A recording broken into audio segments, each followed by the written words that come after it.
Oh, good evening, everybody. This is the third and final leg of the weird day of December 9th, 2025, where I am heading for 979.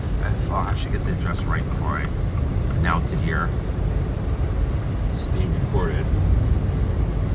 I'm heading down to Stratford for the CTRA. Speak as a featured speaker.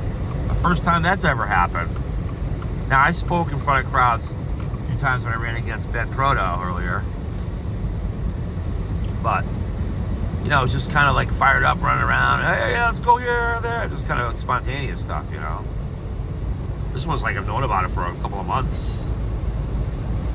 And I'm like being advertised as a speaker. Like, I've never had anything like that before. Another first in the life of Jason Douglas. I like first, though. I'm not, well, you know, I have to admit, I guess I am a little, maybe, I don't want to admit this. I am just a tad nervous. Just a tad. Not enough to slow me down or change anything.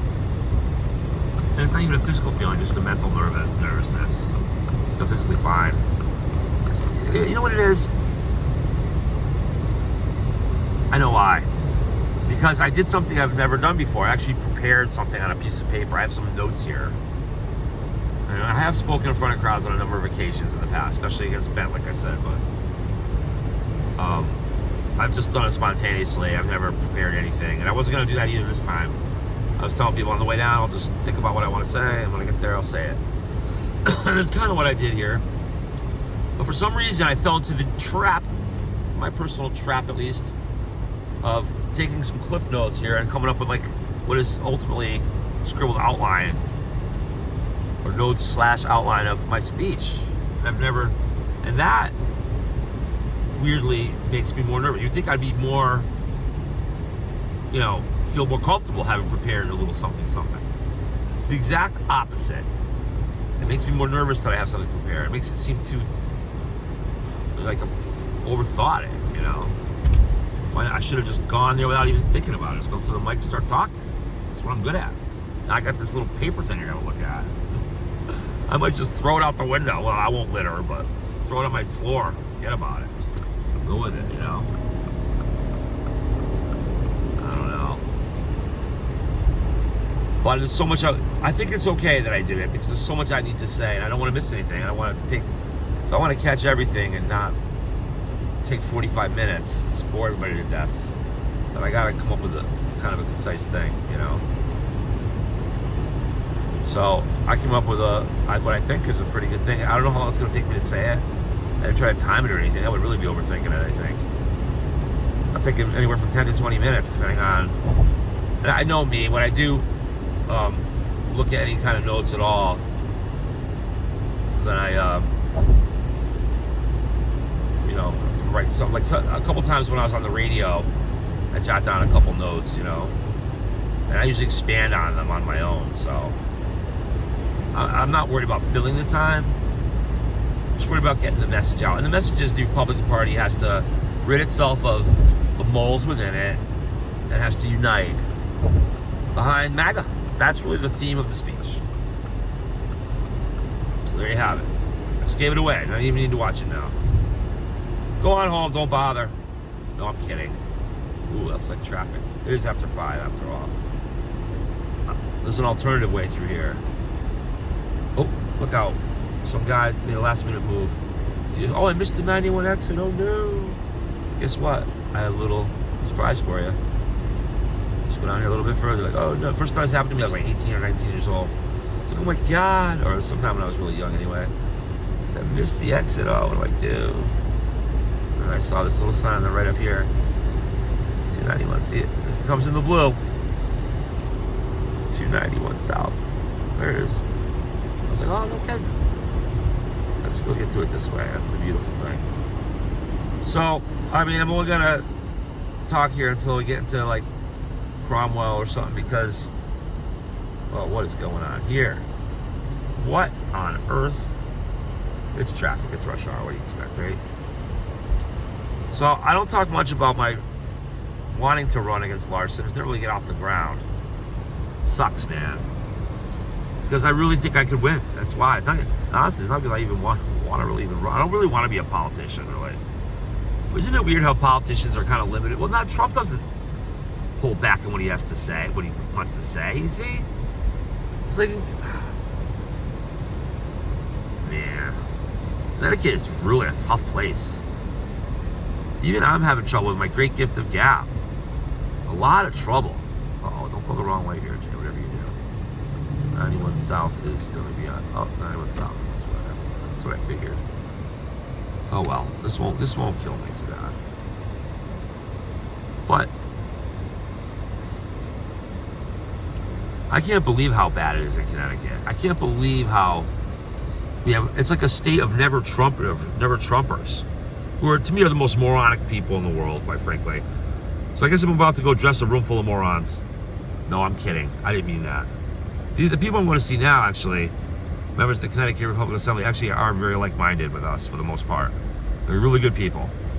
But this is a state full of rhinos, full of, never Trump people. Like, they don't call them never Trumpers anymore, but they just don't want to mention the guy. And it's insane. Well, anyway, I'm not going to give away too many spoilers of my speech here I have. But I hope that it gets through to people. I hope it's effective. I don't know. We're talking about, I'm not a big speech guy, really. I don't think I'm going to do any more of these featured speaker things. It's probably the only one. Unless I end up running for office somewhere, then obviously I got to do speeches. Whether it's now or in 2028 or whatever. But frankly, and those speeches I'll do off the cuff. I'm not going to prepare stuff. What's common sense is common sense, man. I don't need a piece of paper for common sense. But I think we need a little bit more here than with these Republican Assembly people that really want to be involved. They're sophisticated people, so they need a little more than just common sense. They get the common sense. I'm only going to touch a little bit on that. But, it's the dynamics of getting the brain waves of getting prepared to make a public speech.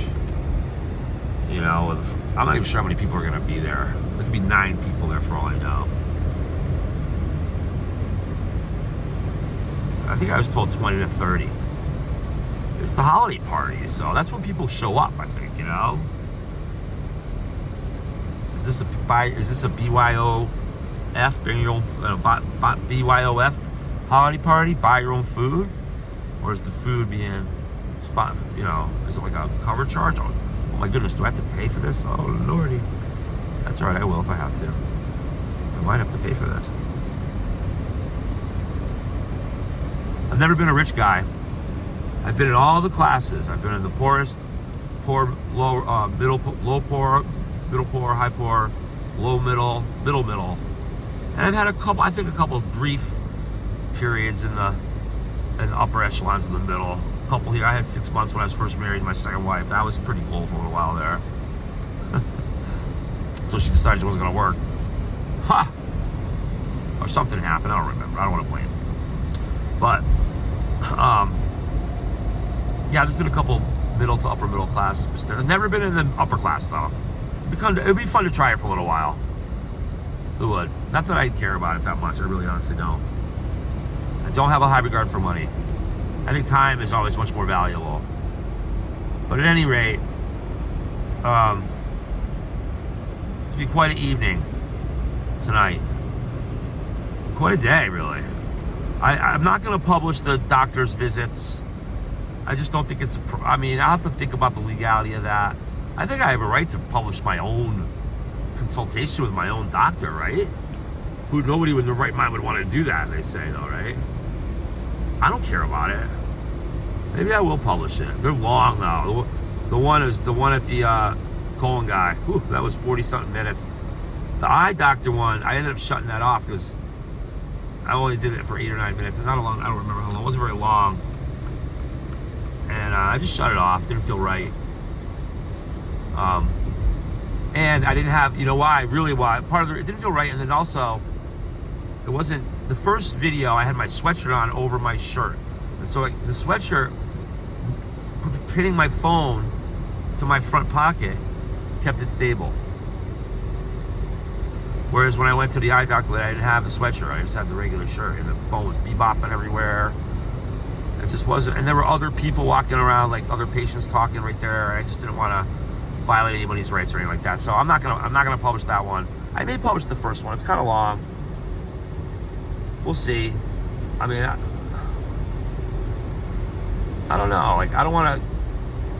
I think maybe not. It's an interesting little dilemma. I have the right to publish them both, I'm pretty sure. But the first one, the doctor was so helpful and so informative. Really liked the guy, really, actually. They were so professional there at the clone place. And at the eye place, for that matter. Everyone was very cool. No condescending doctors there. I liked it. So I don't want to, I think as out of respect for him, I don't want to put his talking to me on video online without asking him about it. Maybe next time I see him, I am going to see him again when he shoves a camera up my ass. You know, I can ask him about that, what he thinks about it, his opinion about it, maybe. We're going to leave the ass jamming part off. That will not be videotaped. Although, you know what? I think I've heard stories of people like videotaping their own operations and stuff like that. I don't want my butthole on the internet just yet. Although that would probably get a lot of views. That would probably put me on the map if I videotape my own colonoscopy. I have to think about that one. Probably not. I'm leaning way against that one, but I'm not, you know, we do need followers for what we're going to do. Be a real media outlet for the state of Connecticut.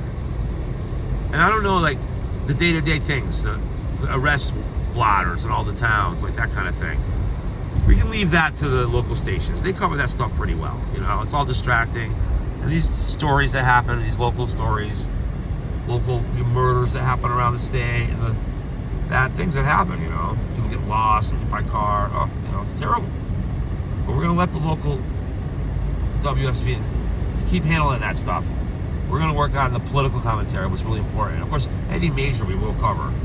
Any major things that happen, you know. We're trying like heck to get this team together to do this. So if you're interested in a career in journalism, by the way, drop a message my way. But it's hard-hitting journalism, though. Not for the faint-hearted. Anyway, it's a beautiful night here in Connecticut as we head down to the CTRA.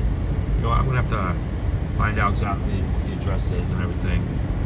Almost doesn't really matter at this point. I think it's 979 Ferry Boulevard. It's either 979 or 797. Google it.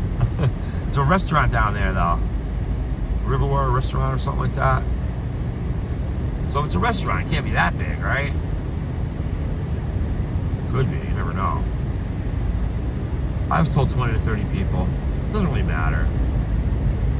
But hopefully more the merrier, really, you know. We gotta unite. Oh, I gotta talk about the...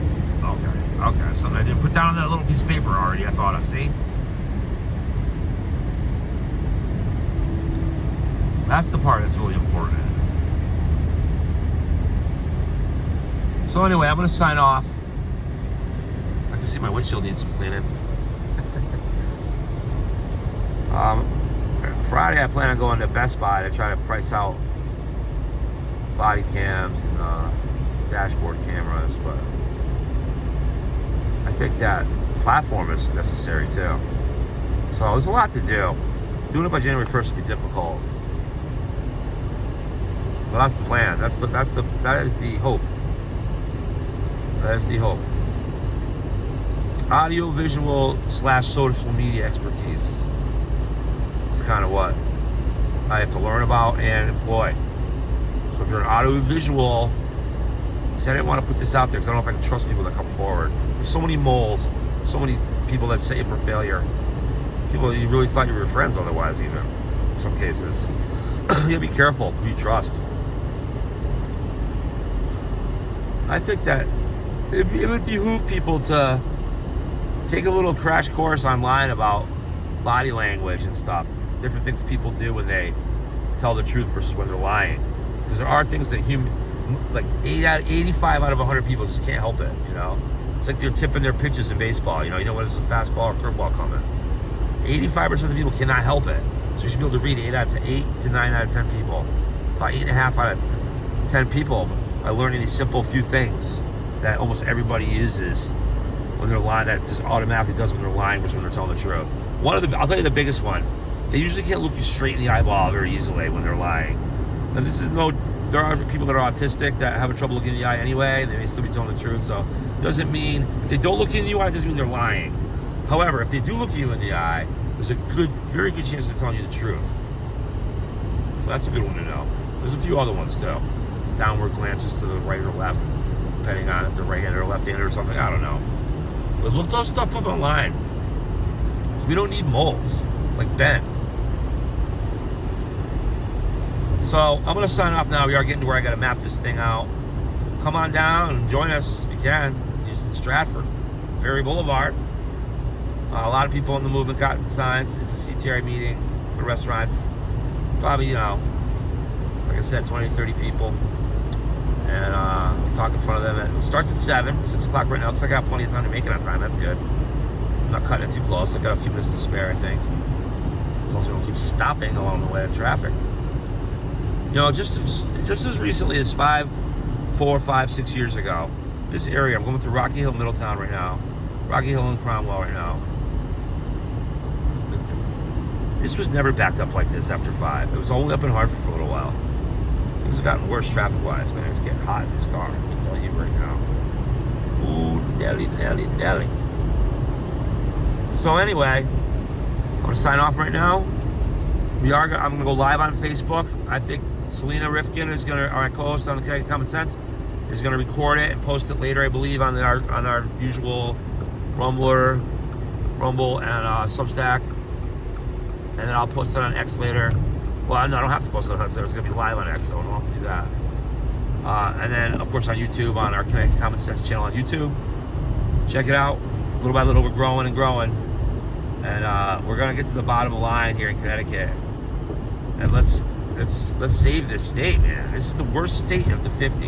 Anyway, I'm babbling. Have a great evening, everybody. Check me out at 7 o'clock or thereafter at the CTRA in Stratford. God bless Connecticut. God bless America.